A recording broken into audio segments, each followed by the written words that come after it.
정년 이후에도 뭔가 일을 하시고 활동을 하시고 봉사를 하시고 이런 분들을 이제 액티브 시니어 이렇게 요즘 지칭을 하더라고요. 그래서 이런 동년배 동료들한테 전하고 싶은 한마디 해주시죠.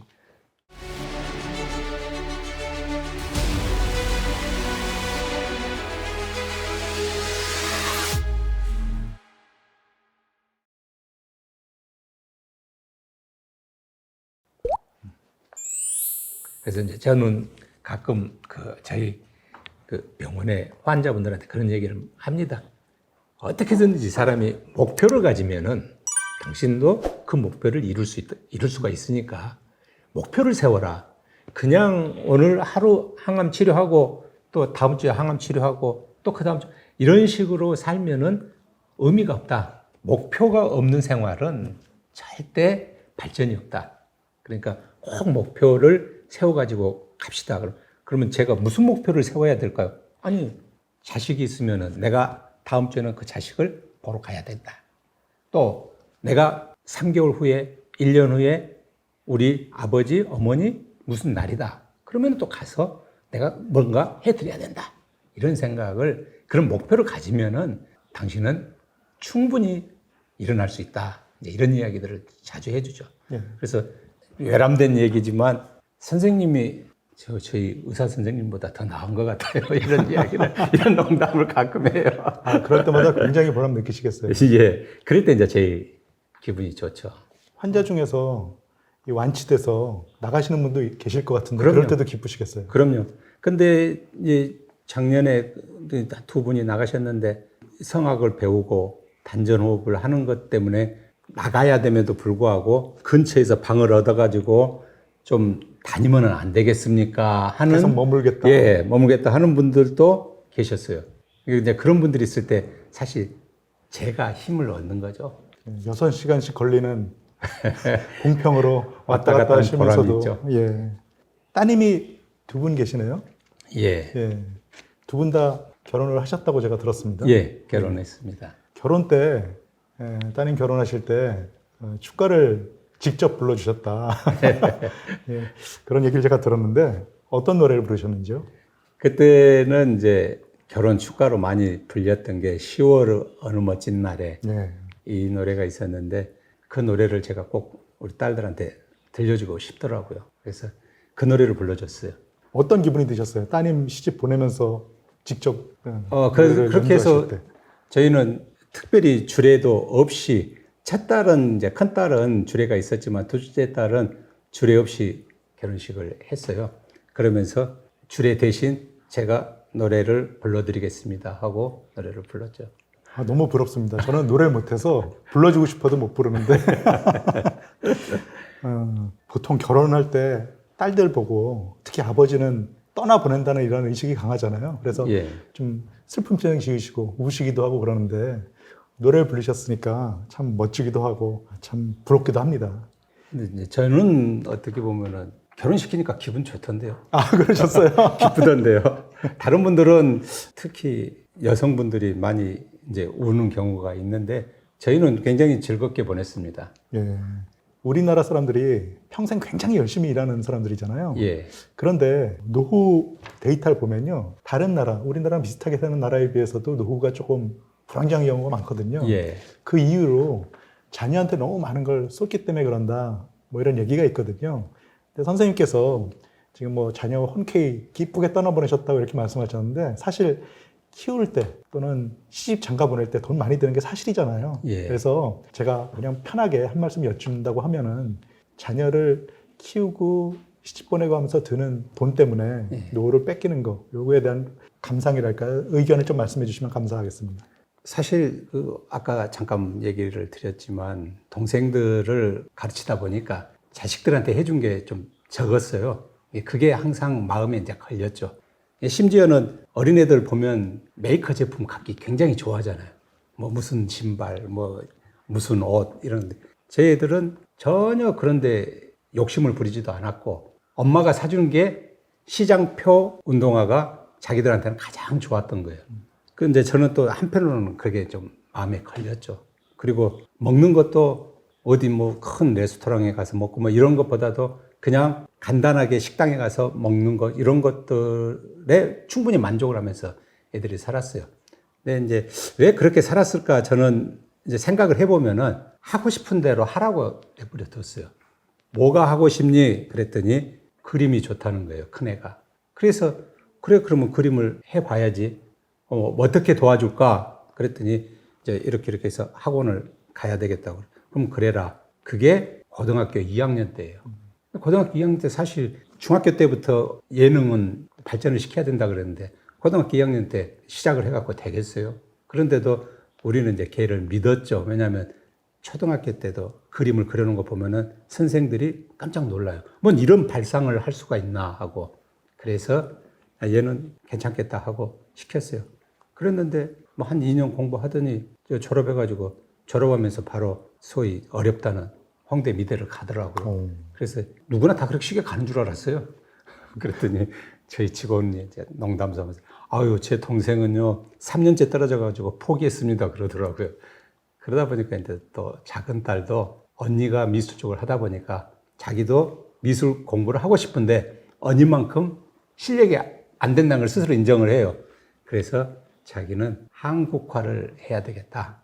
그래가지고 걔는 또 한국화를 하겠다 그래서 또 하라 그랬죠. 하라 그래서 좋은 대학, 또 뭐 이렇게 소위 인류대학은 못 갔고 다른 대학을 갔는데 대학에 가서 또 어떻게 공부를 잘 해가지고 대학원까지 6년간을 무료로 다녔어요. 예, 훌륭하시네요. 그랬는데 제가 그 딸들한테 못 해준다 그러면 얘기가 안 되죠. 그래서 최대한 잘해주고 싶었는데 또 여건이라 잘은 못 해줬죠. 예, 요즘 저희들이야 그냥 애들만 뭐 사촌도 교류가 별로 없고 이런 시대인데 동생분 4명이나 교육시키면서 또 따님 2명 잘 성장시키셨으니까 아주 훌륭하십니다. 예. 그러면서 약간 이제 좀 딸들한테 분산됐으니까 좀 못해줬다는 이런 좀 미안함도 있으신 것 같은데요. 제가 볼 때는 뭐 아주 훌륭하십니다. 그 선생님께서도 미술 쪽에도 조금 재능이 있으신 걸로 제가 봤는데 이게 작품 활동도 조금 하시고 뭐 좀 그리시고 그랬던 것 같은데 그 따님한테 그게 유전된 것 같습니다. 그냥 못해봤던 것 계속 앞으로 해보자. 아까 말씀드렸다시피 목표라는 건 있어야 되고 그 목표 중에 하나가 그림을 그려보고 싶다 이런 생각이 있는데 사실 뭐 지금 시작해서 무슨 그림을 그리겠어요. 그러다 보니까 아이디어로 그림을 그리는 경우들이 종종 있더라고요. 그래서 그걸 보고 그냥 흉내만 내는 거죠. 아, 제가 보기에는 뭐 훌륭하시던데요. 그 시집간 따님이 그러면 손주도 이렇게 출산하고 그랬을 것 같은데 손주도 좀 봐주시고 그러세요? 큰애가 지금 손녀, 손자, 작은애는 손자 이렇게 해서 전부 이제 셋인데 큰애 애들을 저희 아내가 많이 봐줬어요. 많이 봐준다기보다도 일주일에 한 번 정도씩 가서 이제 봐줬어요. 그러다 보니까 할아버지 일은 좀 힘쓰는 거. 무조건 할아버지는 들어서 그네 태워주고 나면은 할아버지 역할은 이제 끝나는 겁니다. 그러고 나서 할머니가 아주 같이 잘 놀아줬어요.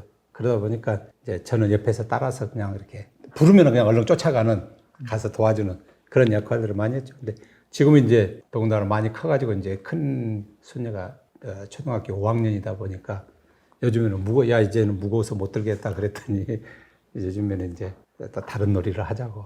그래서 이제 제가 그린 그림을 큰 손녀한테 보여줍니다.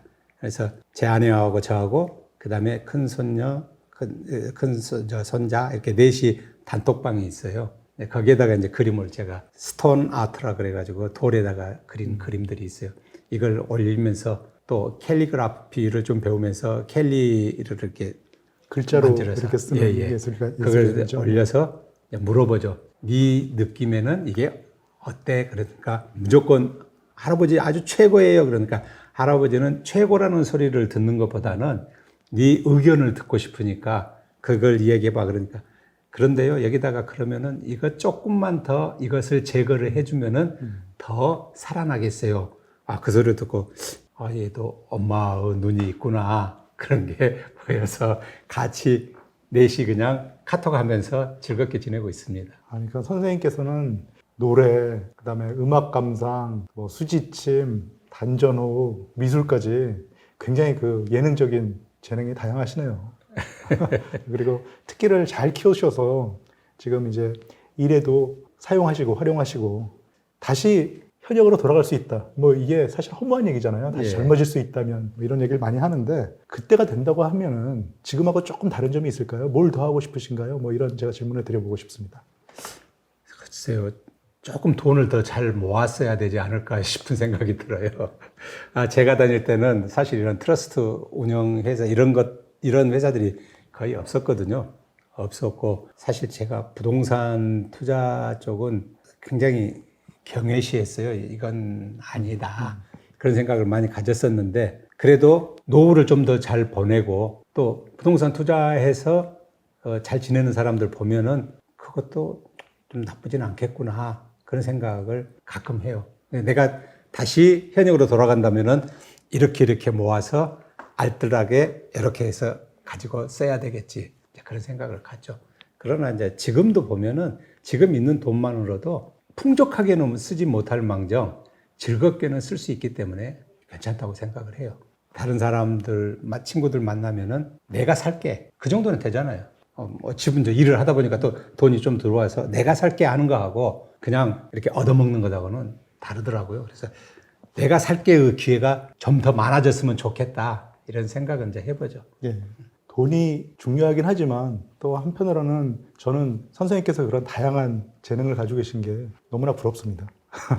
마지막으로 이제 동년배, 저희 이제 액티브 시니어라고 부르는데요. 예. 이렇게 정년 이후에도 뭔가 일을 하시고 활동을 하시고 봉사를 하시고 이런 분들을 이제 액티브 시니어 이렇게 요즘 지칭을 하더라고요. 그래서 이런 동년배 동료들한테 전하고 싶은 아무거나 좋습니다. 말씀이 있으시다고 하면 한마디 해주시죠.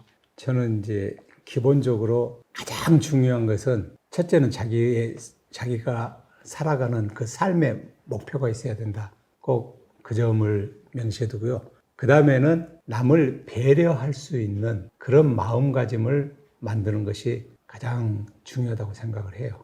더군다나 혹시 시골 생활을 해보고 싶다 그러면은 꼭 필요하고, 나이 들수록 지금 이렇게 이제 직장 생활이라면 직장 생활이라고 할 수 있는데 사람들 이렇게 상대하다 보면은 굉장히 배려하는 마음이 적어요.